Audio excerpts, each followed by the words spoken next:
నిన్న అసెంబ్లీలో గవర్నర్ చేసిన ప్రసంగం వాస్తవమేనా, అబద్ధాలు ఉన్నాయా?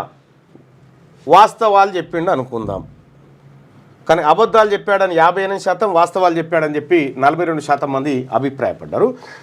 ఇక వెలుగు దినపత్రికలో ఉన్నటువంటి వార్తలు చూస్తే, తెలంగాణ గేమ్ చేంజర్ మహాలక్ష్మి ఉచిత బస్సు స్కీమ్తో మహిళలకు 5,000 కోట్ల ఆదా. గవర్నర్ జిష్ణుదేవ్. రాష్ట్రంలో ప్రజలే కేంద్రంగా పాలన సాగుతున్నది. తెలంగాణకు అన్నదాతలే ఆత్మ, వారి అభివృద్ధికి అధిక ప్రాధాన్యత. రూపాయలు 25,000 కోట్లతో రైతు రుణమాఫీ చేసినాం. వరికి 500 బోనస్ ఇస్తున్నాం. రైతుల కోసం వ్యవసాయ కమిషన్ ఏర్పాటు చేసినాం. స్కిల్ యూనివర్సిటీతో యువత నైపుణ్యం పెంచుతున్నాం. బీసీలకు 42% రిజర్వేషన్లు, ఎస్సీ వర్గీకరణ బిల్లులు తెస్తున్నాం. ప్రతి సభ్యుడు తప్పకుండా సభకు రావాలి, చర్చలో పాల్గొనాలి. అసెంబ్లీలో ఉభయ సభలను ఉద్దేశించి గవర్నర్ ప్రసంగం. రాష్ట్రంలో మహాలక్ష్మి పథకం గేమ్ చేంజర్గా మారిందని గవర్నర్ జిష్ణుదేవ్ వర్మ అన్నారు. మహిళలకు ఉచిత బస్సు ప్రయాణం కల్పిస్తున్నామని చెప్పారు. ఇప్పటి వరకు 149.63 కోట్ల ఉచిత బస్సు ట్రిప్పులను కల్పించామని తెలిపారు. మహాలక్ష్మి పథకం ద్వారా మహిళలకు 5,005 కోట్ల ఆదా అయిందని వెల్లడించారు. ఇందిరా మహిళా శక్తి మిషన్ పాలసీ ద్వారా 1,00,000 కోట్ల ఆర్థిక సాయం చేయడమే లక్ష్యంగా పెట్టుకున్నామని తెలిపారు. రాష్ట్రంలో ప్రజలే కేంద్రంగా పాలన సాగుతున్నదని చెప్పారు. బుధవారం శాసనసభ బడ్జెట్ సమావేశాల ప్రారంభం సందర్భంగా ఉభయ సభలను ఉద్దేశించి గవర్నర్ జిష్ణుదేవ్ వర్మ ప్రసంగించారు. నిన్న ప్రసంగించడం జరిగింది గవర్నర్ జిష్ణుదేవ్ వర్మ. ఉభయ సభలను ఉద్దేశించి నిన్న, అంటే ప్రారంభం రోజు చేస్తారు కదా, శాసన మండలి రెండుని ఉద్దేశించి అక్కడ మాట్లాడిండు. అయితే నిన్న చాలా చదివిండు. రాష్ట్ర ప్రభుత్వం రాసిచ్చినటువంటి స్క్రిప్ట్ను దాదాపుగా చదివి మా ప్రభుత్వం మంచి చేస్తుంది అనేటువంటి ప్రయత్నం ఆయన చేస్తే, నిన్న మండల్లో అదే అసెంబ్లీలో ఇటు టీఆర్ఎస్ వాళ్ళు కూర్చున్నారు, ఇటు కాంగ్రెస్ వాళ్ళు కూర్చున్నారు. ఒకటే అరుపులు బీఆర్ఎస్ వాళ్ళు. వాళ్ళు అరుస్తూ ఉంటే వీళ్ళేమో సపోర్ట్ చేస్తలేరు. మరి వాళ్ళు అరుస్తుంటే మీరు సపోర్ట్ చేయరని సీఎం లోపలికి పిలిచి ఆ విప్పులను వాళ్ళని తిట్టిండట. వార్తలు విన్నా, నేను చూడలేదు. తిట్టిండట. మీరు సపడే కూకుంటే జనానికి రాంగ్ మెసేజ్ పోతుంది, మీరు కూడా అరవాలని చెప్పిండట. మీరు ఆల్లోలు పెడితే మీరు కూడా పెట్టాలి. అయితే వాస్తవానికి కాంగ్రెస్ పార్టీ నుంచి అంత గట్టిగా వాళ్ళని ఎదుర్కొనేటువంటి వాయిస్ వీళ్ళ దగ్గర లేదు. ఏంటంటే వీళ్ళు వాస్తవానికి ఈ ప్రభుత్వం మాది అనుకున్నాడు కంటే ఇందులో నేను సభ్యునిలే మిగతా వాళ్ళు చూసుకుంటారులే అనేటువంటి భావనలో ఉన్నట్టుగా కనిపిస్తూ ఉంది. సరే, ఇప్పుడు కాసేపట్లో మండలి సమావేశాలు కూడా ప్రారంభం కాబోతూ ఉన్నాయి కాబట్టి నేను కొద్దిసేపు ఇంకొక 10 మినిట్స్ ఉండి మిగతా వార్తలు అందిస్తాడు మీకు. ఇండియన్ బిలియనీర్లకు 3 లక్షల కోట్ల లాస్ వచ్చిందట. మార్కెట్ పడిపోతుండడంతో ఇండియన్ బిలియనీర్లు భారీగా నష్టపోతున్నారు. అయితే దేశంలోని టాప్ 7 మంది బిలియనీర్లు 3 లక్షల కోట్ల రూపాయలు, అంటే $34 బిలియన్ కోల్పోయారు. అందరికంటే గౌతమ్ అదాని ఎక్కువగా నష్టపోయాడు. వీళ్ళ నష్టమే మన రాష్ట్రంలో సగం అప్పు పోతుంది. ఊపర్ షేర్వాణి అందరు పరేషాని. ఆర్థిక పరిస్థితిపై సీఎం రేవంత్. కేసీఆర్ చేసిన అప్పులు తప్పులకే ప్రతి నెల 6,500 కోట్లు. రాష్ట్రానికి ఆయన ఇచ్చింది ఫైనాన్షియల్ క్యాన్సర్. వాస్తవాలు ఎన్నాళ్ళు దాచిపెడతారు? అబద్ధాలు చెప్తూ రాష్ట్రాన్ని నడపలేం. నిజాలు మీతో పంచుకొని అభివృద్ధికి కృషి చేస్తా. 10 ఏళ్ళు పాలించిన వాళ్ళు మమ్మల్ని 10 నెలలకే దిగిపో అంటున్నారు. వాళ్ళ ఫామ్ హౌస్ గుంజుకున్నానా? వాళ్ళ బాధ ఏందో అర్థం కావట్లే. కేసీఆర్ ఫ్యామిలీ మొత్తం ప్యాకేజీలు అబద్ధాలు మాట్లాడుతున్నారని ఫైర్. జేఎల్ పాలిటెక్నిక్ లెక్చరర్ జాబ్లకు ఎంపికైన వాళ్ళకి నియామక పత్రాలు అందజేసిన సమయంలో ఊపర్ షేర్వాణి అందరు పరేషాని. మాతాని ఏం లేదా అంత డొల్లా అని చెప్పేసిండు ఎవరు? రేవంత్ రెడ్డి గారు. మీ స్కీములు మీకు ఇత్తాని అన్ని వస్తాయే, ఊపర్ షేర్వాణి అందరు పరేషాని అని చెప్పేసిండు. మరి ఈ ఊపర్ షేర్వాణి అందరు పరేషాని కథ ముందుగాల మనం హామీ ఇచ్చేటప్పుడు చూసుకోవాలి కదా, ఏం హామీ ఇస్తున్నామని. సరే, మాట్లాడదాం అది టైం వచ్చినప్పుడు. ఎట్లా పంచాలో మీరే చెప్పండి. రాష్ట్ర ప్రభుత్వానికి సంబంధించిన పైసా లెక్క తాను చెప్తానని, తన నెల జీతం కూడా ఇస్తానని, దాన్ని ఎట్లా పంచాలో చెప్పాలని సీఎం రేవంత్ అన్నారు. ప్రతి నెల రాష్ట్ర ప్రభుత్వానికి 18,000 కోట్ల నుంచి 18,500 కోట్ల వరకు ఆదాయం వస్తున్నదని తెలిపారు. దీంట్లో 6,500 కోట్లు ఉద్యోగుల జీతభత్యాలకు ఇస్తున్నామని, మరో 6,500 కోట్లు కేసీఆర్ చేసిన అప్పులు తప్పులకు ప్రతి నెల 10వ తారీఖు వరకు కట్టాల్సి వస్తుందని వివరించారు. మిగిలిన 5,500 వేల కోట్లలోంచే రైతు రుణమాఫీ, రైతు భరోసా, కళ్యాణ లక్ష్మి, పెన్షన్లు, షాదీ ముబారక్ లాంటి 25 నుంచి 30 ప్రభుత్వ సంక్షేమ పథకాలకు ఉపయోగించాల్సి ఉంటుందని తెలిపారు. ఇవి కాకుండా కూలిపోయిన కాళేశ్వరం నిర్మాణం, ఆగిపోయిన శ్రీశైలం లెఫ్ట్ కెనాల్ కట్టాలని, రింగ్ రోడ్ నిర్మాణానికి ఇవ్వాలని అన్నారు. గత ప్రభుత్వం కాంట్రాక్టర్లకే 42,000 కోట్ల బకాయిలు పెట్టిపోయిందని తెలిపారు. 22,000 కోట్లు వస్తే తాము ఇచ్చిన హామీలన్నీ అమలు చేయగలమని, కానీ పూర్తి స్థాయి నిధులు లేకపోవడంతో ఒక నెల అంగన్వాడీలకు, మరో నెల ఆశాలకు, ఇంకో నెల షాదీ ముబారక్, కళ్యాణ లక్ష్మికి బకాయి పెట్టాల్సి వస్తుందని వెల్లడించినట. ఇంకా నయ్యం ఈ మాత్రమన్నా చెప్పినావు, కానీ ఇదే మాట ఎన్నికల టైంలో చెప్పినుంటే మనకు ఓట్లు వేయకపోదురు. అక్రమ మైనింగ్ పెనాల్టీలకు ఓటీఎస్ అంట. అక్రమ మైనింగ్ పెనాల్టీలకు రాష్ట్ర ప్రభుత్వం రాయితీ ప్రకటించింది. ఇక వన్ టైం సెటిల్మెంట్ చేసుకునే వెసులుబాటును కల్పిస్తూ బుధవారం ఉత్తర్వులు జారీ చేసింది. వాస్తవ పెనాల్టీలను కూడా రాష్ట్ర ప్రభుత్వం భారీగా తగ్గించిందట. ఇప్పుడు 18,500 కోట్లు ఆదాయం వస్తుంది.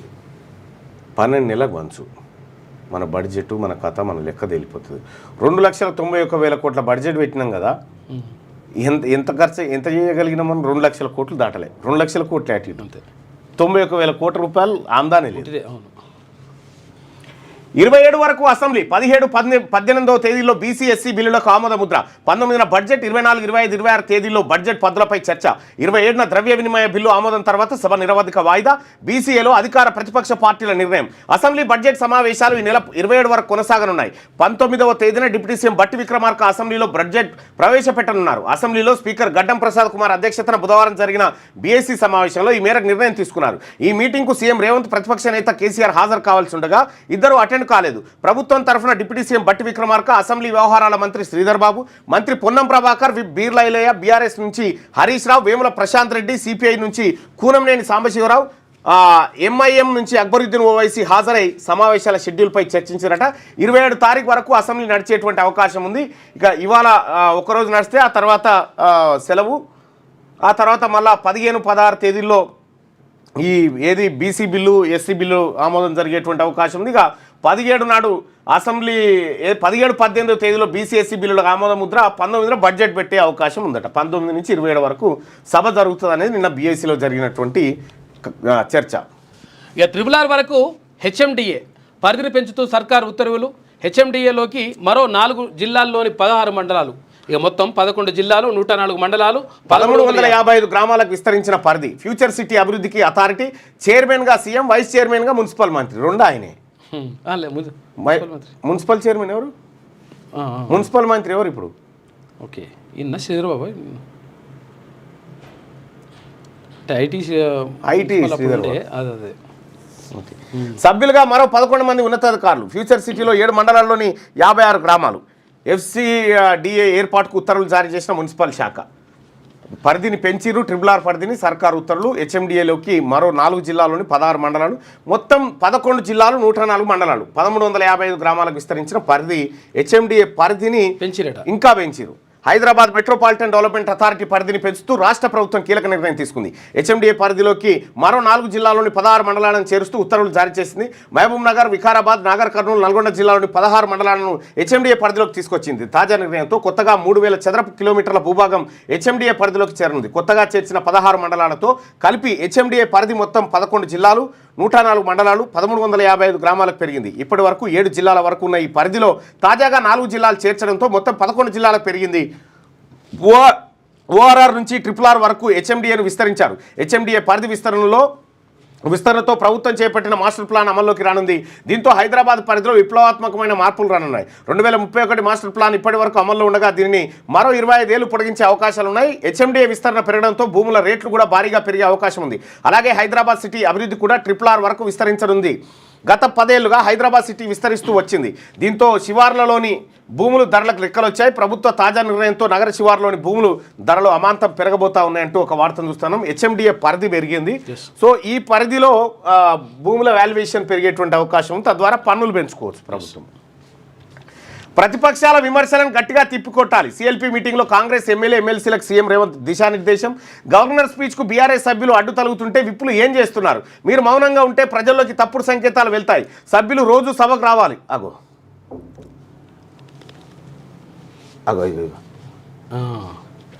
చిన్న దోమ.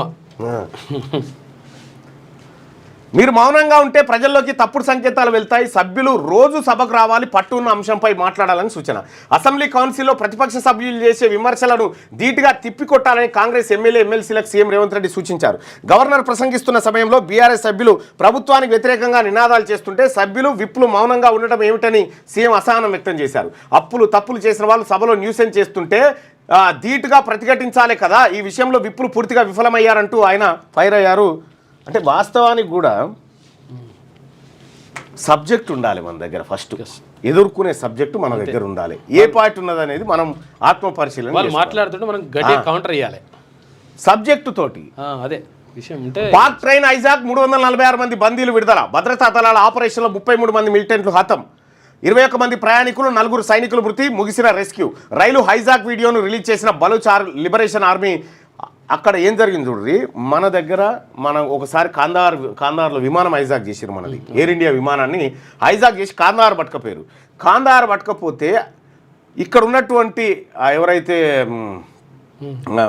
ఏది తీవ్రవాదులు ఉన్నారో వాళ్ళని విడిపించడం కోసం వాడు విమానం హైజాక్ చేసి తీసుకపోతే అందులో ఉన్న ఏ ప్రయాణికునికి కూడా ఏమీ కాకుండా అప్పుడు భారత ప్రభుత్వం వీళ్ళందరూ కూడా రాయబారం నడిపి ఖైదీలను వదిలిపెట్టారు కానీ ప్రజలకేం కానీలే ఈడ వీళ్ళతో పాటు 21 మంది ప్రయాణికులు 4 సైనికులు మృతి ఇగో ఇట్లా చేసిరు వాళ్ళు అంటే వాళ్ళు ప్రజలు పోయినా సరే కానీ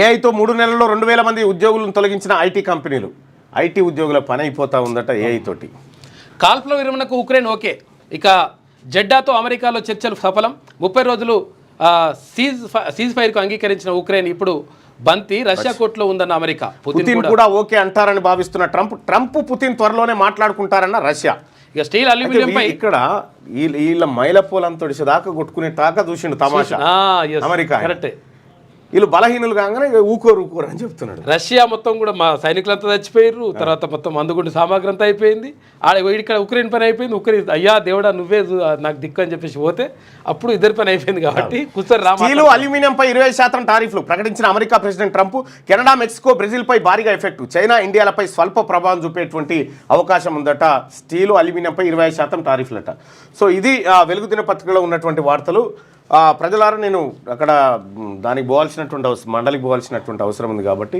సో ఒక 2-3 రోజులు కొద్దిగా హాఫ్ అన్ అవర్ అట్లా వచ్చిపోతా ఇవాళ 10 గంటలకి సభ స్టార్ట్ అవుతుంది కాబట్టి మిగతా వార్తల్ని సుదర్శన్ అన్న అందిస్తాడు దయచేసి మార్నింగ్ న్యూస్ని లైక్ చేయండి షేర్ చేయండి సోదరులారా క్యూ న్యూస్లో పనిచేయటకు వీడియో ఎడిటింగ్ మరియు SEOలో అనుభవం గల జూనియర్ ఎడిటర్స్ కావాలను సంప్రదించవలసిన నెంబర్ 8688926084 లేటెస్ట్ న్యూస్ తెలుగు మరియు ఇంగ్లీష్ అప్డేట్స్ కోసం ఇప్పుడే క్యూ న్యూస్ అఫీషియల్ యాప్ని ప్లే స్టోర్ నుండి డౌన్లోడ్ చేసుకోండి సరికొత్త సమాచారాల కోసం క్యూ న్యూస్ వెబ్సైట్ని ఫాలో అవ్వండి ఛానల్లో ప్రాంతీయ జాతీయ అంతర్జాతీయ వార్తలు వీక్షించండి లైక్ చేయండి